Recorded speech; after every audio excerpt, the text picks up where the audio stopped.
little bit nervous, so please forgive me. So today I'm going to be talking a little bit about my dissertation work that I completed last year.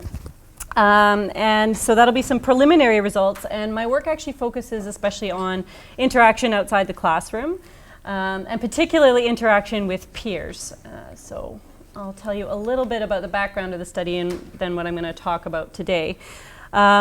So my study involves a program that's 9 months long, so it's a long program compared to what has been discussed in most of this conference so far, I think. And it's a cohort program for Japanese students that come to Canada in a large group. But it's a really good place for looking at peer interaction because they actually don't live with each other. They live in residences with local students.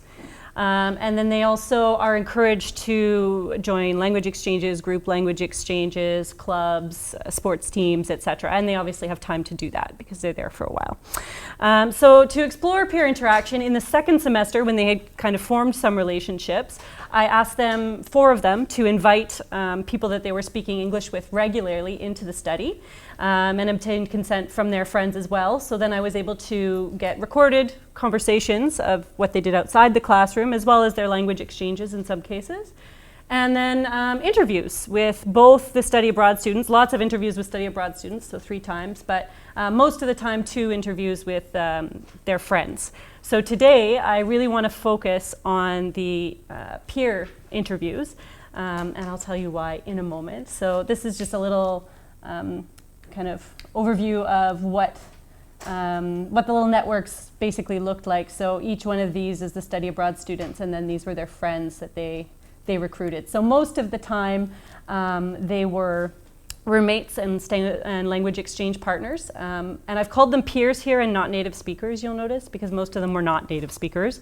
Only 2, in fact, were what we would traditionally call the monolingual native speaker with maybe a little bit of second language learning experience. The rest were multilingual, often still Canadian, but heritage speakers of other languages or generation 1.5. So that's interesting in and of itself, and kind of an artifact of the context of Vancouver, I think. So why explore peer perspectives at all? Well, as you probably all know, there's actually not a lot of research from the perspective of the host community on interactions in study abroad. So for me, that was really a good reason to look into this, because what little research there is does suggest that the beliefs that the host community has about how languages should be learned, how learners should act when learning languages abroad, and what they should do, what their roles and responsibilities are vis-a-vis these study abroad students, does seem to have an impact on the kinds of interactions that they experience. So for example, Shively recently published an article in which she talked about interview data with a host mother, Carmen, who was Spanish. And she talked about her institutional role of teaching her hosted study abroad student, and that translated into a lot of correction practices. So there's clearly some sort of connection there. So my second reason comes down to my theoretical framework, which is language socialization. And from a language socialization perspective, we know that language learning is a jointly constructed process. So it's something that happens with whoever you're speaking to and the novice, so between an expert and a novice. And traditionally, socialization research has looked at expert perspectives just as much as it has as novice perspectives to understand the roles and norms and valued practices in a community. So that was kind of my rationale for my approach to looking so closely at how peers perceive this interaction. So my question then for my research, well, for today's presentation anyway, is how do peers and the interviewer, me in this case, co-construct peer roles and responsibilities in the language learning process? So my approach to analysis for these interviews is informed by 2 kind of broad approaches. The first one is discursive approaches to interviews, and that was very thoroughly discussed in a special issue by Talmy and Richards in 2011, if you're interested in that. And basically, in this approach, I don't view interviews as accurate reports of reality. Instead, I see them as joint accomplishments in which the researcher and the participant are deploying a lot of different interactional resources to accomplish work, social action in situ. Okay, so this kind of approach looks at not only the how, or the what, sorry, of what we're talking about in the interview, but also how it is talked about. All right, so that's kind of the first thing. And then the second one is because I'm interested in roles, that kind of connects to the idea of categories. So I'm going to use a little bit of membership categorization analysis here, which was developed by Sachs in parallel with conversation analysis. And membership categorization analysis, as it says here, attends to how categories are stipulated, categories like friend, for example, how that membership in the category is accountable, and particularly how speakers prefer that category work as common cultural knowledge. So there's an example of that here, very, very short example from one of the interviews. It says, she was really good. I didn't realize she was an exchange student, sort of. So here she's using this category mention, exchange student, to actually reference low language proficiency, right? So she's using it as a proxy to reference this cultural knowledge that we both share of exchange students as less proficient. Okay? So in this particular talk, I'm looking at the roles and responsibilities of friends. And the reason that I've chosen friends as the category that I really want to look at is because when I asked participants, what's your relationship? They say, oh, we're friends, and friends do this, and we're friends, and we met here when we go out with friends, and we're all friends. So I was really interested in this friendship categorization and how they elaborated on that and used that category as a resource to discuss their responsibilities towards these peers in the language learning context. So let's move on to some data then. So I didn't bring the recordings, and I should have. And normally I would transcribe maybe a little closer, but I thought for this conference it would be maybe a little more accessible to just use sort of a plain transcription. So maybe I'll just let you read it. I think that's the easiest.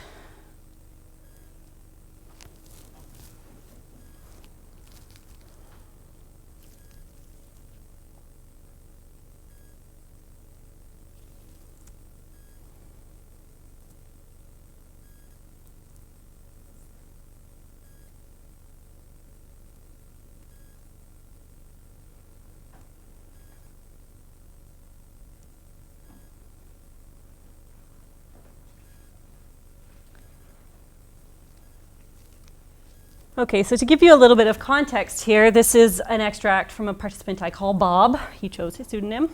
And he's talking about interaction with his study abroad student friend from Japan who's called Blue. And they originally met in a group language exchange, but they decided over time that they just wanted to hang out. So they ended up going to bars a lot and drinking and having fun, as students do. So they started in a very formal kind of relationship and moved towards this very informal friendship kind of relationship over time. So this is from his second interview in April at the end of the semester. So what's really interesting about this interaction is, first of all, how my question, okay, topicalizes Bob's involvement, direct involvement in language learning. So I'm projecting this kind of responsibility that he has maybe some sort of moral obligation to be involved explicitly in Blue's language learning. And you can see from Bob's hesitant response here that he treats that as quite difficult, as a difficult kind of question to answer. But he does eventually orient to his responsibility, saying, I'm thinking I should probably tell him something, okay? I should tell him what to do. So here he's elaborating on what helping or strategies could look like in study abroad. And for him, that's telling him what he could work on, okay?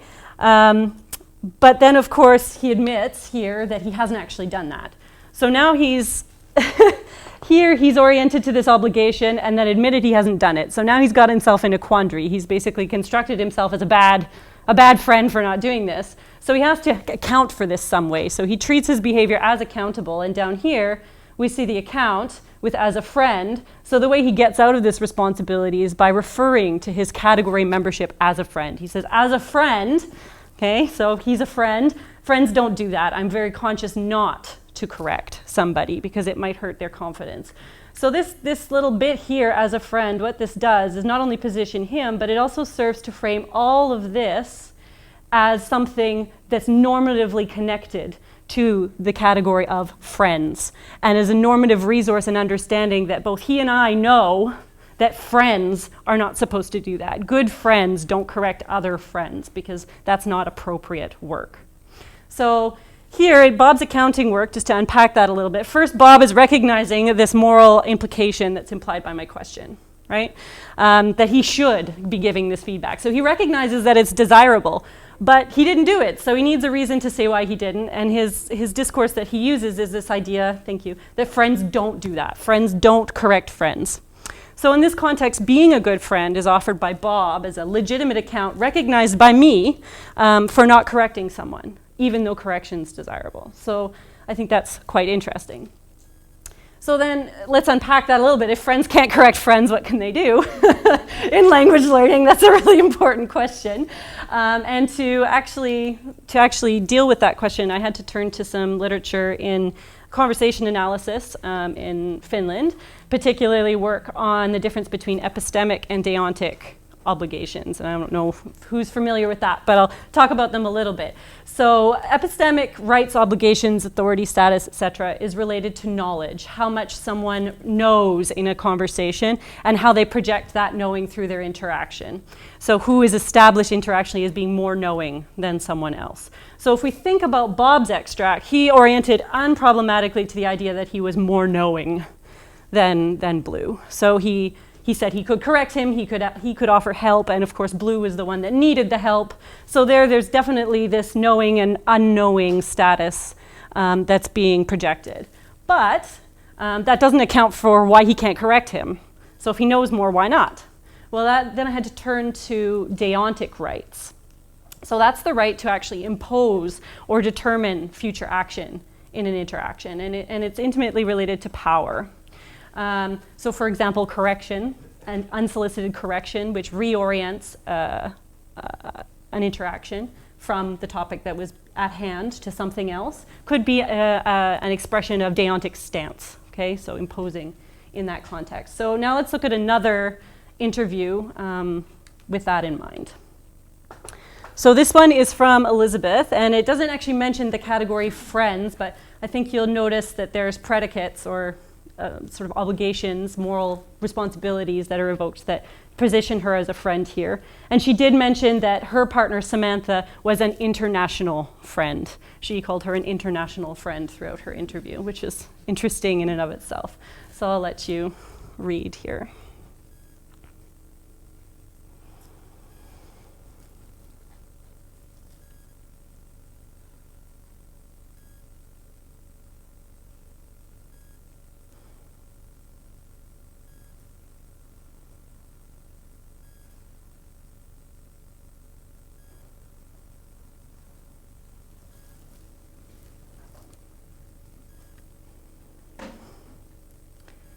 Okay, so again, quite like Bob's extract, I'm projecting this sort of obligation, this moral obligation to potentially help in language learning. But unlike Bob, instead of projecting that as being correcting, here what she does is she orients it without a problem, says, yeah, definitely I help. But I asked her, I'm always here. If she wants to practice with her homework, she can just basically knock on the door. So here what happens is she re-specifies helping as being a deontic obligation. The deontic obligation to initiate action is actually on the study abroad student. It's not her responsibility, it's their responsibility to come and ask for help in this case. So I think that's quite interesting. But what's even more interesting is that I obviously treat this as quite exceptional and interesting by saying it's really generous, and I laugh like I'm a little bit skeptical. And when I keep treating this as quite unusual, she finally at the end orients to this idea like, well, okay, I've just met her recently, and maybe I would correct. Maybe I would correct in the future. So this is when I finally abandon my pursuit of imposing these obligations on her to initiate this action. I finally orient to a different question at the end here. So she's been working really hard throughout this interaction to displace all of the obligations for imposing interaction onto her study abroad student. which is quite interesting, I think. So to sum up Elizabeth's accounting then, we can say that she really, there we go. She unproblematically orients to being more knowledgeable. So again, she has more knowledge, thank you. But she constructs that deontic right to initiate action as being the study abroad student's right. And then she also performs being a good friend by showing multiple times her willingness to help. I'd be happy to help, I'd be happy to help, I'd be happy to help, which is very interesting to me. So just one more extract then. And this is a short one from a participant that wanted to be called Ed, but who is in fact a girl. And and she's talking here about her roommate Lisa and her other roommates who help Lisa in their social media practices, so help her with her posts. So I'll let you read that for a second.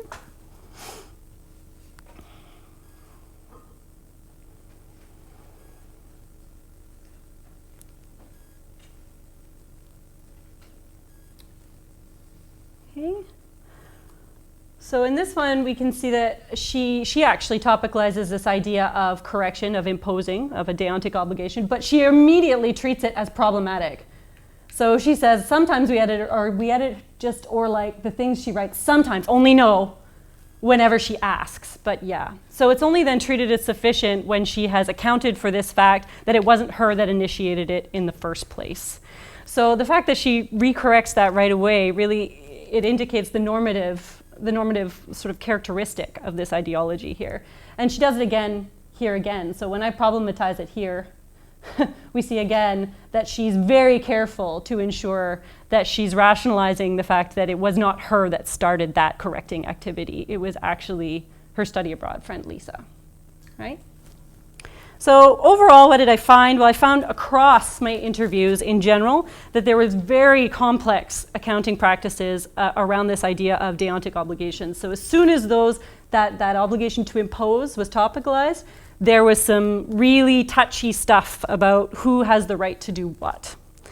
Okay, so in general, they often constructed themselves as very willing to help, so as good friends like that, but they wouldn't correct. And they used the rationales of friendship to say why they wouldn't correct, because it wouldn't be polite, for example. They said it would be rude, it wouldn't show interest, it wouldn't be good for the person's confidence. So,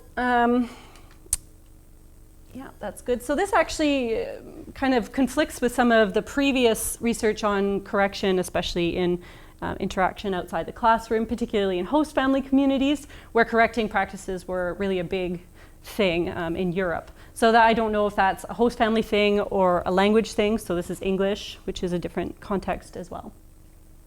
So why? Why is this the case? Why are they resisted? Well, there's a few potential reasons why correction could be resisted. First of all, deontic rights to impose, thank you, are very related to power in interaction.